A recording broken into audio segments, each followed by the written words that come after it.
오늘은 우리 지난달 새벽 말씀이자 큐티 본문이죠. 그 사무엘상, 사무엘하 24장 말씀을 가지고 은혜를 좀 나누려고 합니다. 다시 한번 말씀드리지만 우리 수요 기도회는 그 두란노에서 나온 생명의 삶 큐티 본문을 새벽 예배 때 저희가 이제 새벽 예배를 이 생명의 삶 큐티 본문을 가지고 매일매일 말씀을 나누고 있죠. 새벽 기도를 안 나오시는 분들도 매일매일 말씀 묵상을 하시기를 좀 권합니다. 특별히 생명의 삶 말씀을 가지고 책을 사서 하시기를 제일 권하고, 원하시면 교회에서 정기구독 신청을 해드리면 싸게 구입하실 수 있으니까 권면을 드리고, 그게 귀찮고 싫으시고 돈이 아까우시면 스마트폰이나 인터넷으로도 하실 수 있으니까 방법을 알려드리겠습니다. 될 수 있으면 제가 매일 묵상한 것 중에서 수요기도의 말씀을 좀 나누려고 하고 있습니다. 그래서 그다지 친절하지 않게 나갑니다. 수요기도회 때는. 특히나 새벽 말씀 본문을 가지고 할 때는 그다지 친절하지 않게 아실 거라고 생각하고 합니다. 그래서 아마 새벽에 묵상하신 분들은 굉장히 은혜를 많이 받으실 거고, 안 그런 분들은 힘드실 수도 있을 거라고 여러 번 말씀드립니다. 저는 매일 말씀을 묵상하는 성도가, 특히나 수요기도에 나오실 쯤 되신 분들은 매일 스스로 말씀을 읽고 묵상하는 훈련이 되셔야 된다고 생각을 합니다. 간단하게 배경을 설명드리면 다윗의 말년입니다. 다윗의 말년에 하나님께서 다윗을 격동시키셔서 다윗이 이스라엘과 유다의 인구를 조사합니다. 근데 다윗이 하나님을 의지하지 않고 자기 나라의 인구가 이렇게 많다라는 것을 의지하려고 하는 그 마음의 동기, 그 교만한 동기를 깨닫고 이제 회개를 합니다. 이렇게 인구 조사를 하려고 한 게 잘못이었구나.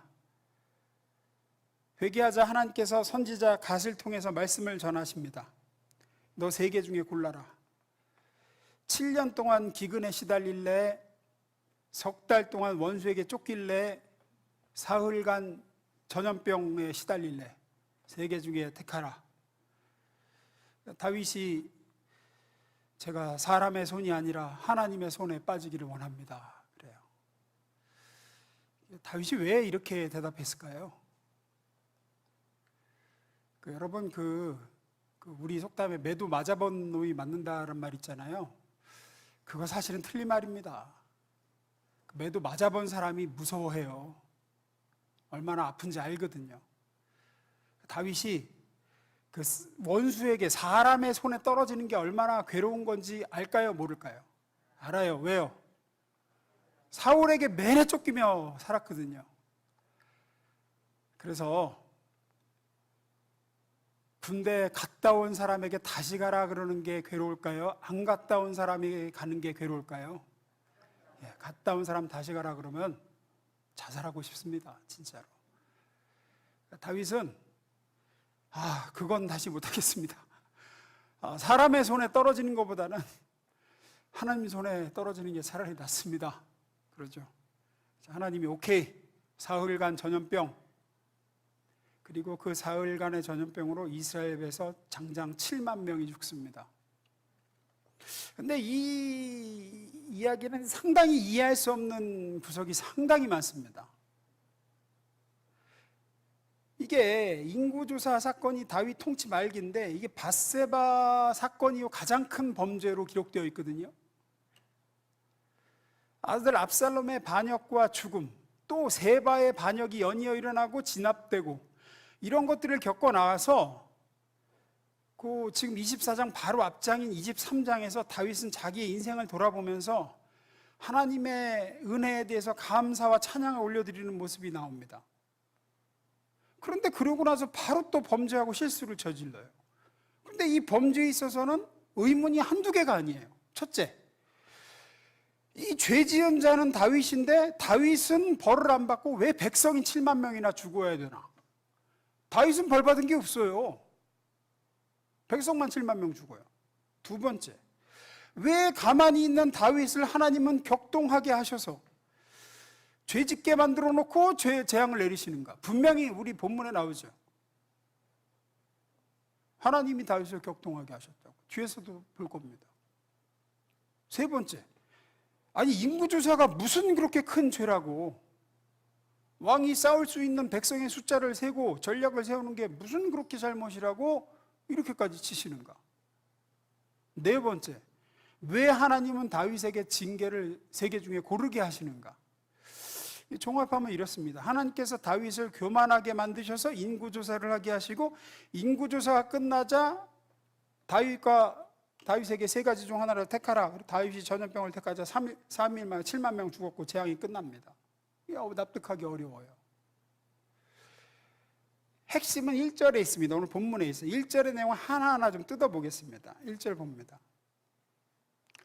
자, 먼저 여호와께서, 이 일은 누가 시작하셨다는 것을 알 수 있습니까? 하나님이 시작하셨어요. 하나님이 시작하신 일입니다. 하나님이 이 일에 대해서 먼저 오래 참으셨음을 인식할 필요가 있습니다. 이 앞에 보면 기브온 사람들이 사울에 의해서 많이 죽임당한 것도 60년 동안 참고 기다리셨다가 사울의 아들들이 죽기 전에 공의를 실천하심으로 이렇게 심판하셨죠. 이로 볼 때 오늘 사건의 배경이 되는 뭔가 이스라엘의 범죄도 적어도 상당 기간 전의 일일 거예요.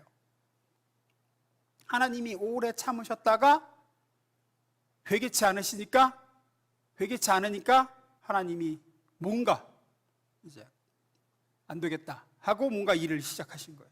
2절. 일단 두 번째. 뭐죠? 다시 이스라엘의 뭔가 또 다른 범죄를 얘기하는 겁니다. 지금 이스라엘이 하나님께 범죄한 것이 있는데 또 범죄를 했대요. 그러니까 두 번의 범죄를 얘기를 하는 거예요. 두 번의 범죄. 뭘 해고 또 뭘 했길래, 두 개의 범죄를 했길래 다시 이스라엘 향해서 진노를 하셨다라고 하실까? 세 번째. 읽어보세요. 밑줄 긋은 것만. 하나님은 누구를 향해서 진노하셨다고요? 이스라엘. 다윗을 향해서 진노하신 게 아니에요. 분명히 백성을 향해서 진노하셨어요. 화살의 초점은 백성을 겨냥하고 있습니다. 무슨 죄인지는 구체적인 언급이 없지만 진노에는 반드시 이유가 있음을 볼 때 다윗의 잘못이 아니라 백성의 잘못입니다. 다음. 네, 그들을 치시려고. 여기서 그들은 누구죠? 백성입니다. 예, 이스라엘 백성이에요. 이스라엘 백성이 죄를 범했습니다. 따라서 하나님의 진노의 방향은 다윗이 아니라 백성이고, 이 백성을 향한 하나님의 진노에 다윗이 사용된 거죠. 다윗이 사용된 거예요. 마치 이스라엘의 범죄를 향해서 아수르가 사용되고 바벨론이 사용됐듯 다윗이 사용된 거죠. 다음. 예. 다윗을 격동시키사. 왜 가만히 있는 다윗을 하나님이 격동시키시나? 이건 역대상을 보면 조금 이해가 좀 편해요. 그 병행구절인 역대상을 가봅니다. 21장 1절 읽어봅니다. 시작.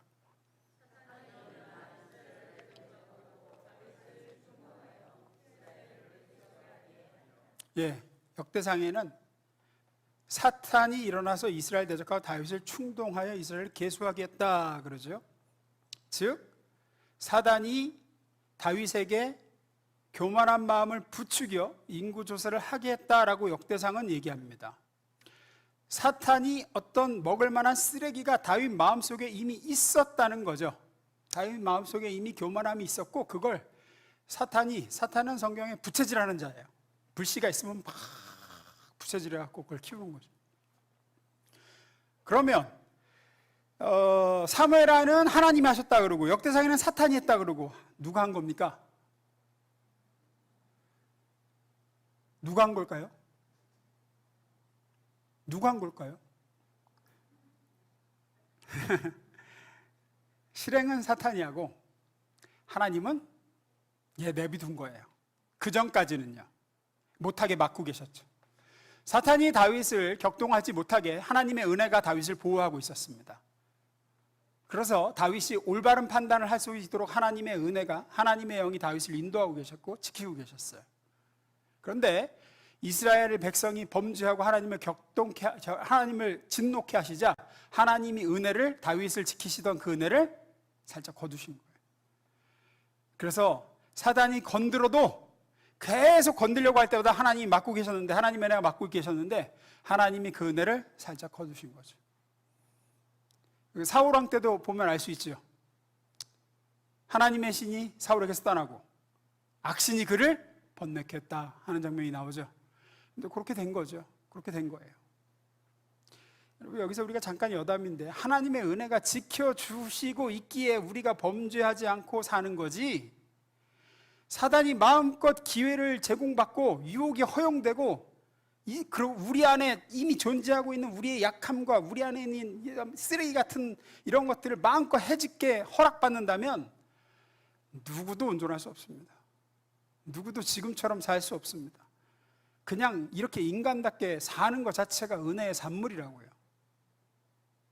어쨌든 핵심은 하나님이 사탄에게 다윗을 격통케 하도록 허락하셨고, 허락받은 사탄에 의해서 격통케 된 다윗은 이스라엘 백성을 계수할 마음을 먹고 계수를 하고, 이스라엘 백성을 치실 만큼 회개치 않은 이스라엘의 죄악이 드러나게 되어 그 죄악을 하나님은 이걸 통해서 징벌하셨다라는 거예요.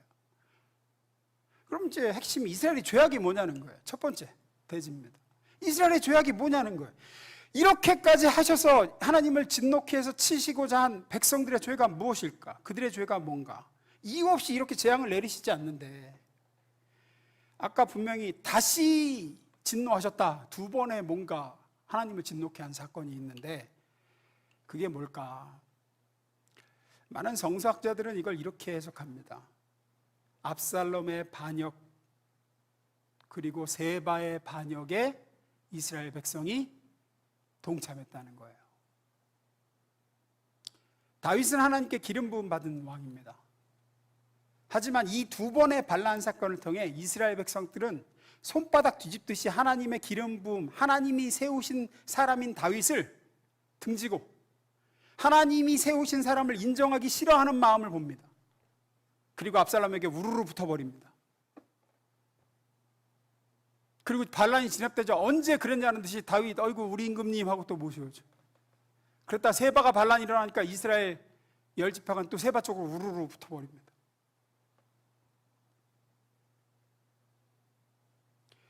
하나님의 권위보다 자신의 입맛에 맞는 왕을 선택하고 싶어 하는 이스라엘 백성들의 본성이죠. 압살롬이 가자 하니 그대로 따라가고, 세바가 반란을 일으키니까 자신의 감정을 따라 함께 반란해. 그렇지 않아도 다윗하고 유다 족속들 하는 꼬라지가 마음에 안 들었어 이러고 가는 거예요. 다윗이 여호와 하나님의 기름 부음을 받은 왕이든 아니든 그건 별 상관이 없었어요. 자기 마음에 안 들거든. 자기는 이 사람의 마음에 든다는 거예요. 이스라엘은 하나님의 나라였고 하나님의 나라에서는 하나님의 뜻이 이루어져야 됩니다. 하지만 백성들은 이방 나라들처럼 자기들이 원하는 왕을 세우고 싶은 거예요. 자기들이 원하는 왕. 다윗은 자기들이 원하지 않으면 언제든지 버릴 수 있는 왕이라고 생각하는 거예요. 하나님은 이 죄를 지적하십니다. 이 죄를, 이 두 번에 걸친 반란에 동조한 백성들의 죄예요. 하나님의 나라에서 하나님의 권위를 무시하는 죄는 그 어떤 죄보다도 크게 다루시는 거죠. 이 인구조사 사건은 다윗이 밧세바 사건과 버금가는 엄청난 범죄로 기록되어 있습니다. 하지만 이후에 다윗의 죄에 대한 기록에서는 이 사건이 언급이 안 돼요. 보면 다윗을 평가할 때 항상 등장하는 말은 우리아의 아내 사건 외에 일평생 하나님 앞에 정직했다라고 다윗에 대해서 기록하고 있어요. 그러니까 이건 다윗의 죄가 아니라 백성의 죄다라고 성경은 얘기하는 거죠. 하나님의 나라에서 하나님이 세우신 지도자를 자기들 마음대로 거부하고 자기들의 욕심들에 따라 압살롬이 꼬시면 등 돌리고 압살롬 따라가고, 세바가 선동하면 세바 따라 움직였던 백성들을 향한 하나님의 진노, 이 죄와 관련된 백성 7만 명이 죽었습니다. 하나님은 백성이 회개하기를 기다리셨던 것 같아요. 그래서 참고 기다리셔도 회개하지 않으니 다윗 왕이 아직 살아있을 때 공의를 실현하고자 하셨던 것 같습니다. 오래 참으심으로 사랑을 보이셨고 징계하심으로 공의를 실현하셨습니다. 아마 여기서 죽은 7만 명은 전염병에 쉽게 감염되어 목숨을 잃은 것을 보면 나이가 지긋한 연령대인 사람들이었던 것 같아요. 두 번의 반란 사건의 중심에 서서 다윗에게 직접적으로 반기를 들었던 연령층의 사람들일 것으로 보입니다. 이 7만 명은. 우린 여기서 하나님께서 자신이 부여하신 권위를 함부로 대하는 것에 대해서 얼마나 기뻐하지 않으시는지를 알 수 있습니다. 여러분, 우리 모든 관계의 질서는 권위로 시작되고 권위로 완성이 돼요. 권위를 존중하는 것으로. 이걸 무시하면 창조 이전의 혼돈과 공허의 대환장 파티가 열립니다. 저는 우리나라에서 약간 이런 징조가 보여서 조금 걱정스러워요. 뭐냐? 무엇보다 가정에서 부모의 권위가 무시되는 게 좀 보이거든요. 그러면 진짜로 대환장 파티가 열려요. 이게 하나님이 세우신 제1권위가 이제 부모거든요. 이제 하나님은 눈에 안 보이니까, 하나님은 눈에 보이는 이제 사람을 대리인으로 권위를 세우셔서 거기에서 복종하는 훈련을 시키심으로 이제 하나님의 권위에 복종하는 사람으로 이렇게 키워나가시는데, 이스라엘도 다윗이 마음에 안 들다고 자기 마음대로 무시하다가 이렇게 저렇게 되는데, 이제 가정에서 부모의 권위가 땅에 떨어지면서부터 가정 교육이 무너지고, 거기서부터 그 다음에 사회에 나와서 자기 위에 있는 권위에 복종하지 못하는 세대가 양산이 되고, 그 다음부터 이제 군대에 가면 걔가 그 위에 자기 상관의 권위에 복종하겠습니까? 안 되거든요. 거기서부터 다 무너지는 거예요. 저는 이제 지금에서야, 제가 어린 시절에 제가 하기 싫은 걸 끝까지 하도록 저를 시켜주신 우리 아버지의 구속력 있는 강력한 처사들에 대해 고마움을 좀 느껴요, 제가. 그때는 강압과 강요로 느꼈지만 지금에서 보면은 권위였습니다. 저는 권위에 복종하는 훈련을 거기서부터 배웠던 것 같아요. 그리고 그게 도움이 참 많이 됐어요. 하기 싫은 걸 끝까지 하는 훈련, 하기 싫어도 해야 되는 걸 하는 훈련, 어떤 부당한 일이라도 아버지가 하라고 하는 일에 있어서는 해야 된다는 걸 배우는 훈련.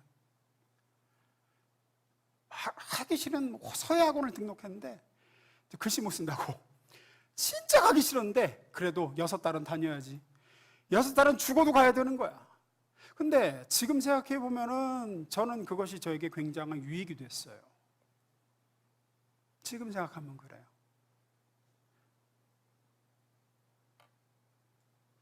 그 구속력 있는 강력한 처사가 지금도 하기 싫은 걸 끝까지 할 수 있는 힘을 저에게 제공해 줬어요. 인간은 본래적으로 자기 위에 권위에 머리를 숙일 줄 모르고 싫어하는 존재들이에요. 타락한 이유, 죄성 자체가 그래요. 자기가 제일 잘났고 자기가 옳다고 여기는 존재가 되어버렸습니다. 그래서 하나님은 그런 죄인인 우리를 가정에서 부모를 통해 훈련시키시고, 교회에서, 일터에서 하나님이 위임하신 권위를 우리 위에 세우심으로 훈련을 시키시죠. 무엇보다도 여러분, 자녀들에게 부모의 권위에 순종하는 훈련을 시키셔야 됩니다.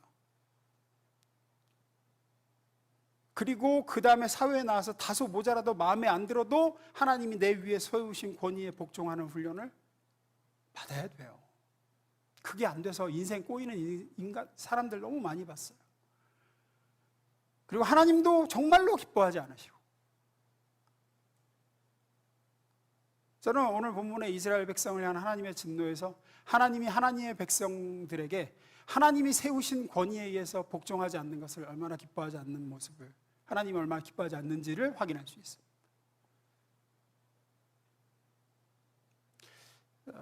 그래도 우리 세대까지는 그런대로 그래도 이제 위에는 권위에 복종하는 훈련이 어느 정도 된 것 같은데, 정말 우려스러운 게 이제 다음 세대인 것 같습니다. 여러분 손주 세대들은 더 하겠죠. 하나님의 말씀 앞에, 또 부모의 말 앞에, 또 교회 지도자들에게, 사회에 나가서는 자기 위의 사람에게 복종하는 훈련을, 권위에 순종하는 훈련을 배움으로 주 안에서 그 자녀의 미래가 복되기를 주의 이름으로 축원합니다. 두 번째입니다. 읽어보겠습니다. 조금 다른 관점인데요. 어쨌든 다윗이 이제 노년인데 또 넘어졌어요. 이후에 어쨌든 다윗은 사탄의 유혹에 또 넘어갔고, 역대상 21장 1절, 사탄이 일어나 이스라엘을 대적하고 다윗을 충동하여 이스라엘을 계수하게 하니라. 앞서 말씀드렸지만 다윗 안에 이미 사단이 건들 만한 뭔가가 있었단 얘기입니다. 이게 다윗을 충동하여라는 건 없는 걸 넣었다는 얘기가 아니라 이미 다윗의 안에 있는 거를 부채질했다는 뜻이에요. 다윗 안에 이미 뭔가가 있었고, 쓰레기가 있었고, 그거를 건드려서 다윗으로 하여금 범죄하게 했고, 그렇게 해서 7만의 백성이 전염병으로 죽게 됐습니다. 앞서 말씀드렸듯이 이거는 다윗의 말년이에요. 도대체 하나님의 마음에 합한 자라는 다윗도 말년에도 이 정도면 인간의 성화는 언제나 완성이 되는 걸까요? 믿음으로 골리앗을 쓰러뜨리고 광야의 시련과 사울에게 쫓기며 아둘람 굴에서의 그 훈련 기간을 거치고 수많은 시편을 기록하고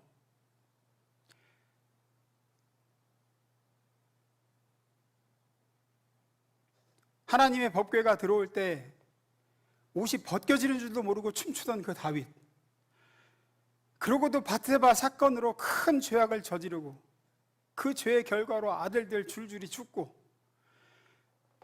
제일 사랑하던 아들 압살롬이 자기를 향해서 반기를 들고 입에 담지 못할 짓들을 벌이고 자기 아버지 죽이겠다고, 그러다가 그 아들도 죽고, 내 아들 압살롬아, 내 아들 압살롬아, 네가 아니라 차라리 내가 죽었으면 한 게 엊그제 같은데, 이제 그 모든 죄악을 하나님 앞에 용서받고 모든 반란과 쿠데타에서 자신을 건지시고 여기까지 이르게 하신 하나님의 은혜를 찬양한 게 이제 바로 앞장이 23장이란 말이에요. 바로 앞장이 23장. 23장의 다윗의 찬양을 보겠습니다.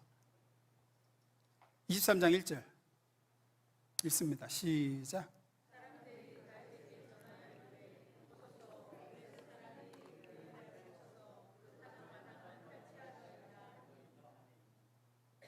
사무엘 하예요. 사무엘 하. 제가 읽어드릴게요. 사무엘 하. 사무엘 상을 했네. 사무엘 하 5절. 사무엘 하 23장 5절. 띄울 수 있어요?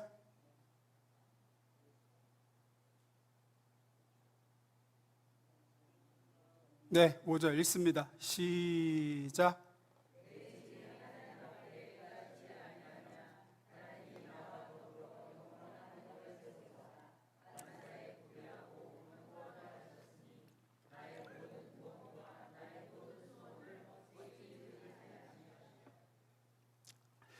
다윗이 이렇게 찬양을 했어요. 하나님이 이렇게 해주시지 않으시랴. 이렇게 했는데 그 다음 장에서 또 이렇게 돼버린 거예요. 사단에게 충동되어서 이렇게 되고 백성들 7만 명 죽고. 도대체 믿음의 성장과 성숙, 거룩함의 완성이라는 게 언제나 이루어질까요?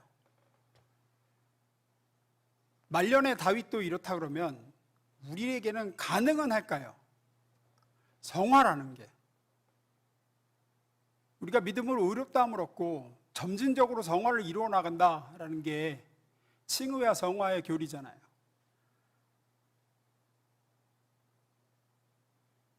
도대체 언제나 우리는 그리스도의 장성한 분량에 이르게 되는 걸까요? 여기서 먼저 반드시 짚고 넘어가야 될 게 있습니다. 여러분, 성화가 뭐라고 생각하십니까? 성화의 완성된 모습은 어떤 모습이라고 생각하세요? 그 결정적인 요소가 뭐라고 생각하세요? 성화된 사람은 어떤 모양일 거라고 생각하세요? 기도를 하루에 막 5, 6시간씩 하는 모습입니까? 그러면 성화가 완성된 모습입니까? 성경을 막 달통하는 거예요? 성인 군자가 되는 겁니까? 어떤 게 성화의 모습이라고 생각하세요? 온유하고 사랑 많고 그 어떤 일에도 화를 안 내고 겸손하고 절제하는 아주 완전한 인간이 되는 겁니까? 여러분이 생각하는 성화는 뭐예요?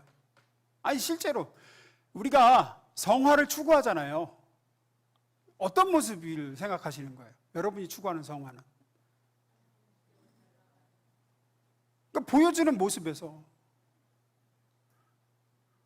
지금 언급한 모든 것들이 이 보여주는 모습에 포함될 수 있습니다만은 성경이 성화를 말할 때 가장 강조하는 본질적인 모습은 위에 열거한 것들이 아닙니다. 기도를 엄청 많이 하고 성경을 엄청 많이 알고 온유 사랑 많고 이런 인격적으로 완전한 사람이 되고 이런 것들을 얘기하지 않습니다. 성경이 말하는 성화의 본질은 아니에요.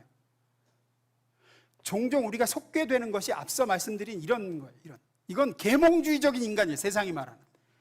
다른 종교에서 말하고 윤리 사상이 말하는 훌륭한 인간에 대한 모델이 그리스도인의 성화와 섞이게 된 거예요. 이게 섞이게 된 거예요. 유교에서 말하는 성인 군자와 불교에 말하는 성부라는 사람과 이게 막 섞인 거라고요. 다. 우리는 그리스도인들의 어떤 성공담을 많이 듣습니다. 그리고 기독교 영웅을 만들어내는 문화에도 익숙하죠. 막 죽기까지 예수를 전한 순교자들의 이야기를 우리는 알고 있습니다. 자식을 죽인 원수까지 사랑한 손양원 목사님 이야기도 우리는 알고 있고, 성자로 추앙받는 사람들 우리 얘기 많이 듣죠. 설교 예화로도 나오고, 성 프란시스코, 기도의 사람 조지 뮬러, 감리교 창시자 웨슬리의 일대기 등등등. 결국 이런 멋있는 인간이 되고 스스로 부단히 노력해서 훌륭하고 완전하고 고매한 인격을 갖추는 걸 우리는 그리스도인의 성화라고 생각해요. 이렇게 되는 거예요. 하지만 이런 식의 성화로는 성경이 얘기하고 있는 기독교의 성화하고는 전혀 무관합니다. 그건 기독교가 아니에요. 앞서 언급한 순교자분들이나 손양원 목사님이나 성자로 추앙받는 분들이 훌륭하지 않다는 얘기는 아닙니다. 하지만 이런 분들의 인생에서 우리가 주목해 봐야 될 것은 이분들의 인간적이고 인격적인 훌륭함이 아니라 와 훌륭하다, 야 대단하다 진짜, 나도 노력해서 저렇게 돼야지, 이렇게 갈 게 아니라 그걸 가능하게 하신 하나님의 은혜고, 그런 은혜를 계속 받기 위해 이분들이 얼마나 매 순간 주님을 의지했을까에 주목해야 돼요. 그게 성화의 핵심이라고요. 잘 들으셔야 돼요. 그걸 가능하게 하신 하나님의 은혜, 그 은혜를 계속 받기 위해서 얼마나 매 순간 얼마나 자주 주님을 의지했을까 그분들이. 그게 핵심이라고요. 그게.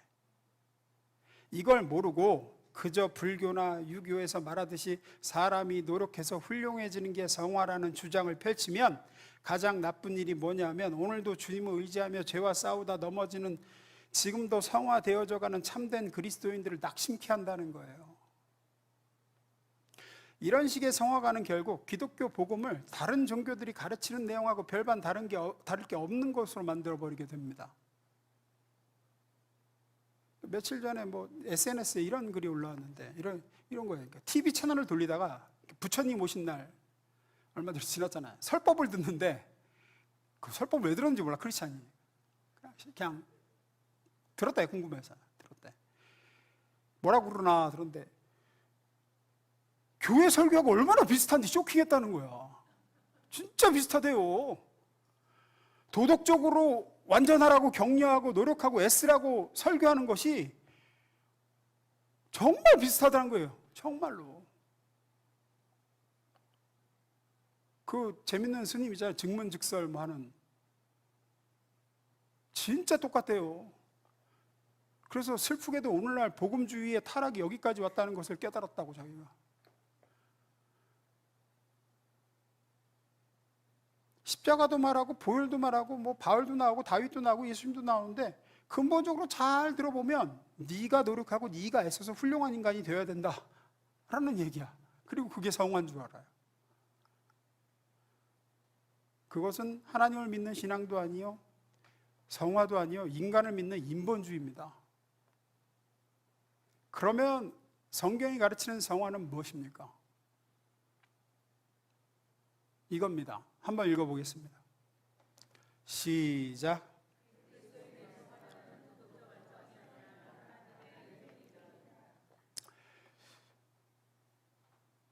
잘 보세요. 그리스도인의 성화는 도덕적 완성이 아니라 하나님 의존이다. 대단히 중요한 점입니다. 그리스도인의 성화는 도덕적 완성이 아니라 하나님 의존이에요. 얼마나 성화되었느냐는 저 사람이 얼마나 고매한 인격을 가지게 되었느냐가 척도가 아니라 저 사람이 하나님을 얼마나 더 많이 의지하게 되었는가가 그 사람의 성화의 척도라고요. 예전에 하나님을 조금 의지하던 사람이 지금은 전보다 훨씬 더 많이 의지하고 있다라면 그 사람은 전보다 성화된 겁니다. 그게 성경이 말하는 성화입니다. 처음 우리가 예수를 믿게 될 때 우리는 막 떠들썩할 수 있죠. 그 은혜의 충격이 우리를 무덤덤하게 만들지 못하죠. 너무 뜨겁고 너무 좋죠. 마치 사무엘상에 나오는 다윗처럼 골리앗을 쓰러뜨리고 막 만만의 적군을 물리치고 앞서 얘기한 대로 하나님의 법궤 앞에서 옷이 벗겨지던 말던 춤을 추는 그런 모습이 우리가 처음 예수를 믿게 될 때의 모습 같을 겁니다. 그러나 시간이 흐르고 세월이 흘러가며 그가 하나님을 더욱 알아가게 되고 하나님의 은혜를 더 많이 경험하게 되고 그럴수록 신기하게도 드러나지 않았던 자신의 숨겨진 본 모습들도 보게 됩니다. 그리고 자신의 죄성이 과거에 인식했던 것과 비교할 수 없이 크다는 것을 알게 돼요. 내 안에 숨어있는 죄성이. 그리고 실로 수도 없이 넘어지는 일들을 경험합니다. 뿌리 깊은 쓴뿌리들도 보게 됩니다. 전에는 못 봤어요. 마치 사무엘 하에 넘어와 다윗의 넘어짐과 범죄와 반복되는 실수와 무너지는 모습을 보는 것 같습니다. 하지만 이런 과정 속에서 그는 자기 자신을 알아가게 됩니다. 어떤 자기 자신? 하나님의 은혜 없이는 살 수 없는 존재임을 점점 깨달아갑니다. 그러면서 하나님께 더 의존하는 삶을 절박하게 살아가는 존재가 됩니다. 오늘 하루 하나님의 은혜 없이는, 예전에는 이번 일주에 하나님의 은혜 없이는 못 삽니다 하다가 더 지나면 오늘 하루 하나님의 은혜 없이는 못 삽니다 하다가 더 지나면 매 순간이 하나님의 은혜가 없이는 나로 살 수 없는 존재임을 알게 되죠. 이것이 성경이 가르치는 기독교인의 성화입니다. 마태복음 18장 3절에서 예수님이 그래서 이렇게 얘기하시죠. 읽어봅니다. 시작.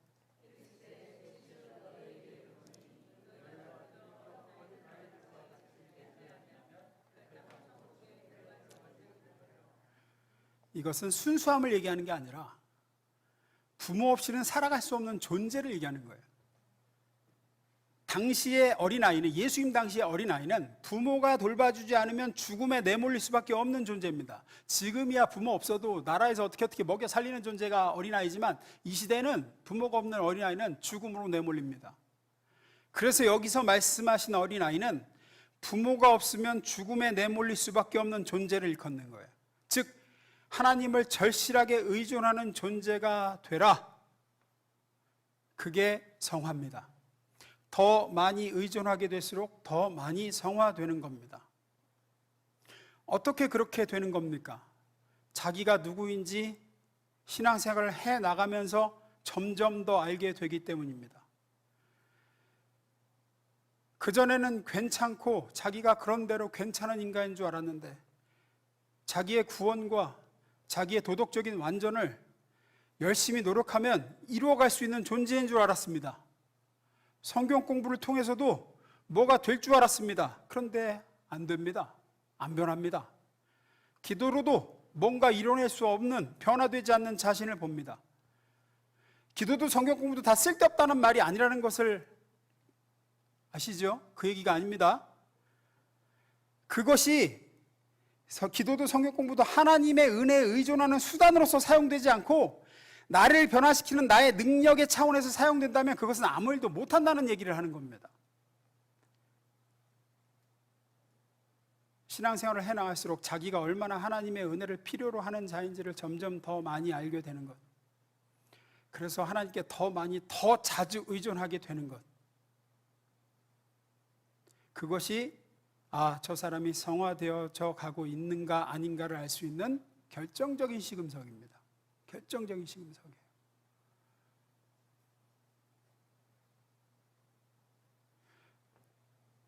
성경이 왜 훌륭한 다윗 왕의 인생의 후반부에 이런 사건들을 자꾸 기록해 놨다고 생각하십니까?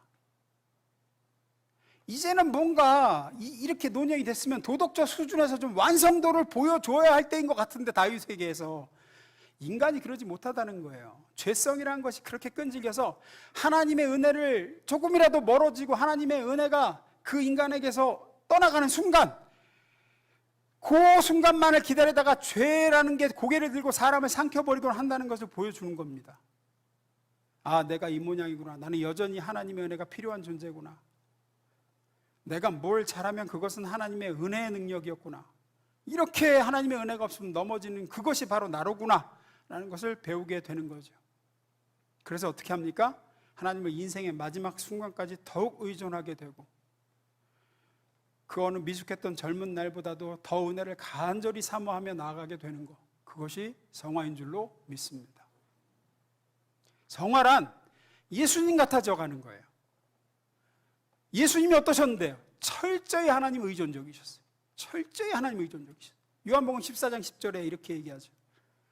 내가 아버지 안에 거하고 아버지는 내 안에 계신 것을 내가 믿지 아니하느냐? 내가 여기 너희에게 이르는 말은 스스로 하는 것이 아니라 아버지께서 내 안에 계셔서 그의 일을 하시는 것이라. 예수님이 뭐라고 하시는 겁니까? 나는 1분 1초도 아버지에게 의존적이지 않은 때가 없다라는 거예요. 그게 성화입니다. 예수님 같아지는 거. 단 한순간도 하나님을 의지하지 않고는 살지 않는 존재. 내가 말을 해도 지금 내가 말하는 게 아니라 하나님을 의지해서 지금 말하는 거야. 나 유현진이 말하는 게 아니라 하나님을 의지하는 유현진이 말하는 거야. 단 한순간도 주님 없이는 살 수 없는 존재.